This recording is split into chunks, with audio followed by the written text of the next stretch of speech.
Je me suis levé au beau milieu de la grande salle de réception de l'hôtel Ritz, et absolument tout le monde s'est tourné pour me regarder.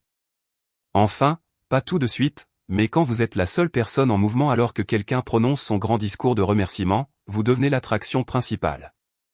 La chaise a raclé bruyamment sur le parquet. Mon téléphone a glissé de mes genoux et est tombé. Je ne l'ai pas ramassé. J'ai juste marché. Caroline était au milieu d'une phrase, parlant de mentorat et de gratitude. J'ai vu son visage se décomposer, comme si on venait de la débrancher, toute la couleur avait quitté ses joues. Mais je me frayais déjà un chemin à travers la rangée, enjambant les pieds des gens, me dirigeant vers la sortie. Je n'ai pas couru. J'en avais envie, mais je me suis contenté de marcher. Et j'ai entendu sa voix se briser derrière moi, le micro amplifiant le son. Une petite pause que tout le monde a probablement prise pour de l'émotion liée à son prix. C'en était, mais pas du genre qu'ils imaginaient. Laissez-moi revenir en arrière, parce que c'est dingue. Et je n'arrive toujours pas vraiment à réaliser. Je m'appelle Damien. J'ai 34 ans. Caroline en a 33. Nous sommes mariés depuis 6 ans, ensemble depuis 9 ans. Et jusqu'à il y a environ 3 semaines, je pensais que nous étions heureux. Vraiment heureux.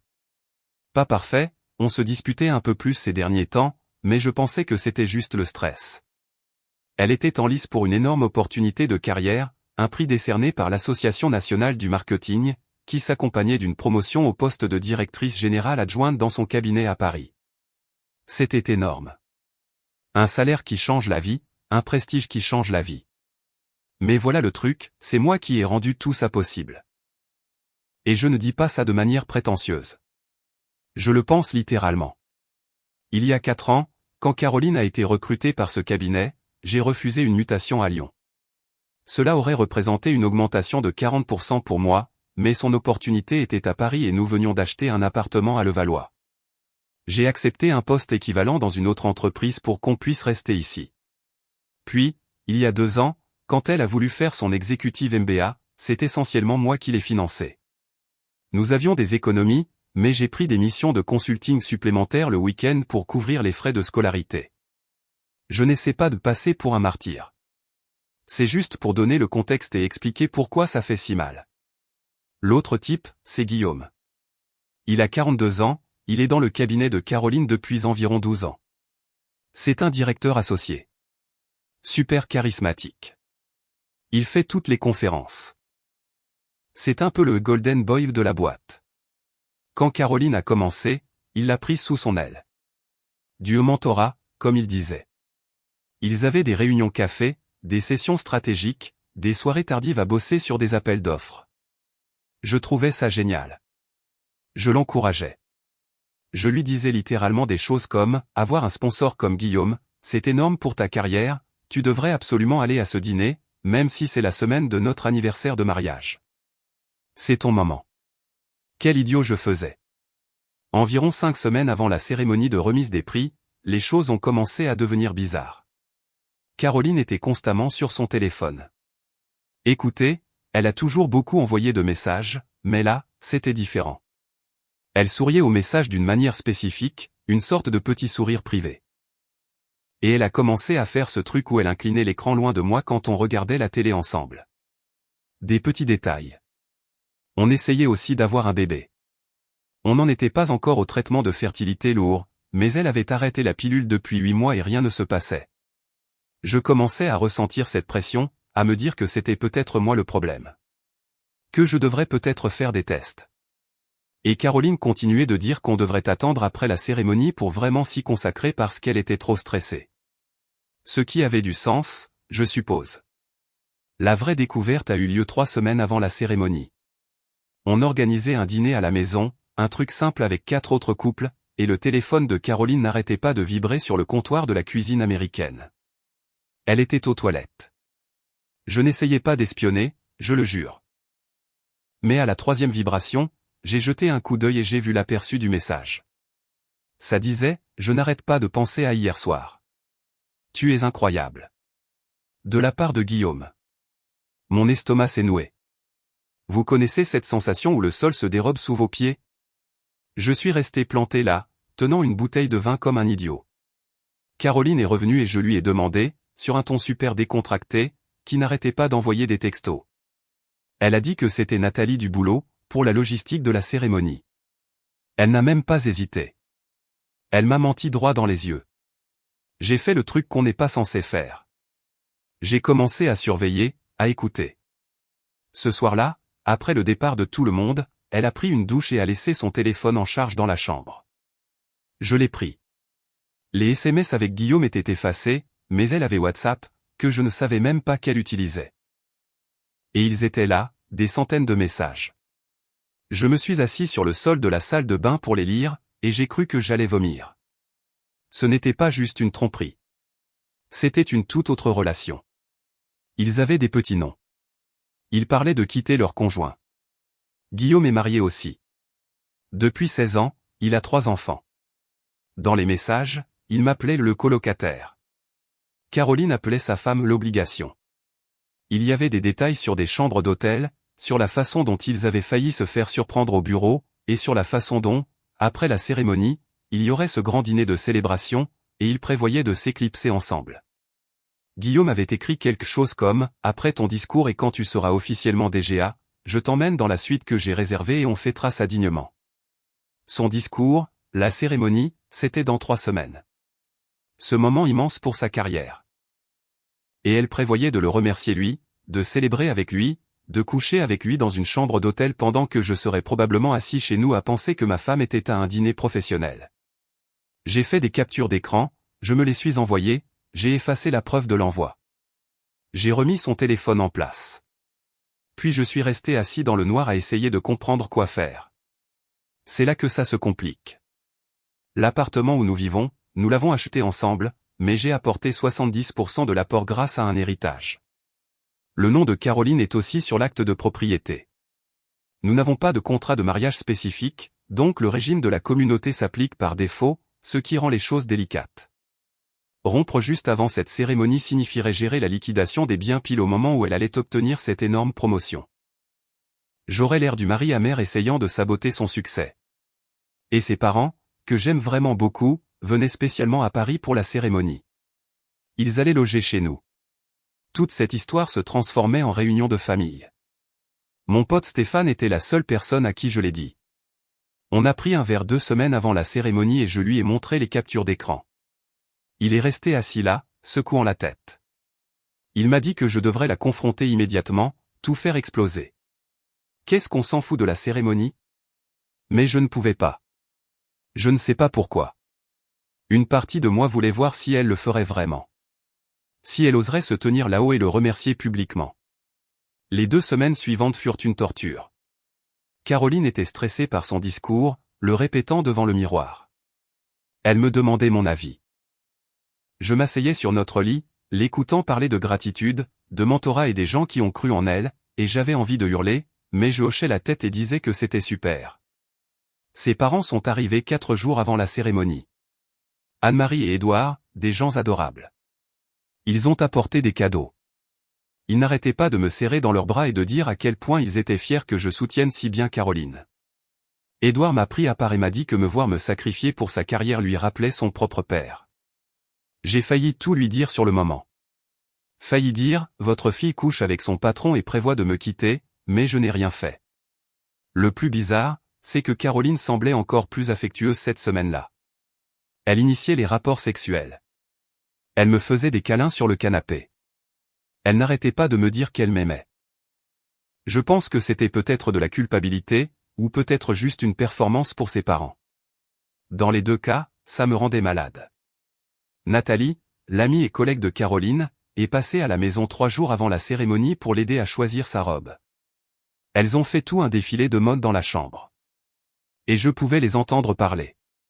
Nathalie n'arrêtait pas de dire à quel point Guillaume était génial d'avoir nominé Caroline pour le prix. Qu'il s'était vraiment battu pour elle. Que tout le bureau savait qu'elle était sa protégée, et Caroline buvait ses paroles. Je suis allé dans la salle de bain et je me suis regardé dans le miroir. J'avais l'air épuisé. Je n'avais quasiment pas dormi depuis 2 semaines. Je n'arrêtais pas d'imaginer différents scénarios de vengeance. Les confronter au bureau, envoyer les captures d'écran à la femme de Guillaume. Mais jamais je n'avais pensé me lever pendant la cérémonie et tout exposer. Je n'arrivais pas à trouver ce qui arrangerait vraiment les choses. Mes parents ont appelé la veille de la cérémonie. Ils ne pouvaient pas venir. Ils vivent à Nice et mon père a des soucis de santé, mais ils voulaient souhaiter bonne chance à Caroline. Ma mère m'a demandé si j'y allais et j'ai dit que je n'étais pas sûr. Que j'avais peut-être un truc pour le boulot. Elle s'est énervée. Elle a dit que c'était le plus grand moment de Caroline et que je devais être là. Que le mariage, c'est être présent. J'ai juste dit, ouais, tu as raison. Caroline pensait que je ne venais pas. La cérémonie était dans un hôtel du centre de Paris, très guindé, tenue de soirée exigée. C'était surtout pour les gens du secteur. Les conjoints pouvaient venir, mais elle m'avait dit des semaines plus tôt que ça m'ennuierait probablement et que les places étaient limitées, donc que je devrais plutôt fêter ça avec elle après. À l'époque, je pensais qu'elle était prévenante.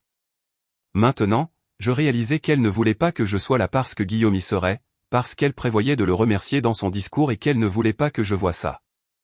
Le matin de la cérémonie, Caroline était une épave.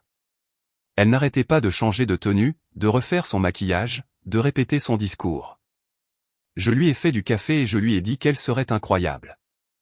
Elle m'a embrassé et m'a dit qu'elle m'aimait. J'ai répondu la même chose. Je ne sais pas si je le pensais encore. Elle est partie vers 15 h pour la coiffure et le maquillage. La cérémonie commençait à 19 h. Je lui ai dit que j'avais une date butoir pour le travail et que je commanderais probablement à manger en regardant un film. Elle a semblé soulagée. Dès qu'elle est partie, je me suis habillé. J'avais loué un smoking 2 jours plus tôt, en disant au magasin que c'était pour un mariage. J'ai appelé Stéphane et il est passé me prendre. Il n'arrêtait pas de me demander si j'étais sûr de moi, et j'ai dit non, mais que je le faisais quand même. Nous sommes arrivés à l'hôtel vers 18 h 30. La salle de bal se remplissait.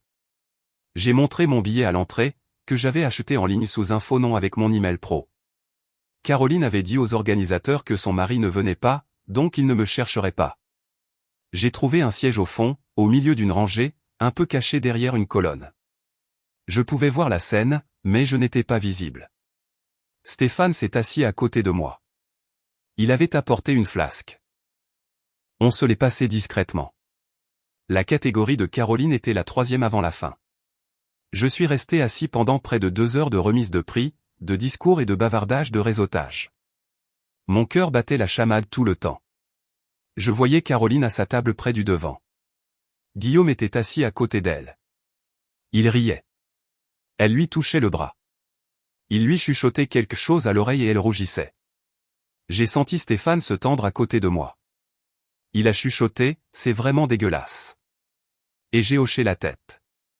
Quand ils ont appelé le nom de Caroline, toute la salle a applaudi. Elle s'est levée et a lissé sa robe, une tenue vert émeraude que je n'avais jamais vue auparavant. Guillaume s'est levé aussi et l'a serrée dans ses bras. Ça a duré trop longtemps. Sa main était sur le bas de son dos. Elle a marché vers la scène et a pris le trophée, une sorte de sculpture en verre. Elle s'est tenue au pupitre et a fait tout le numéro au waouh, je suis tellement honoré. Elle a remercié l'organisation. Elle a remercié son équipe. Puis elle a fait une pause et a pris cet air doux sur son visage.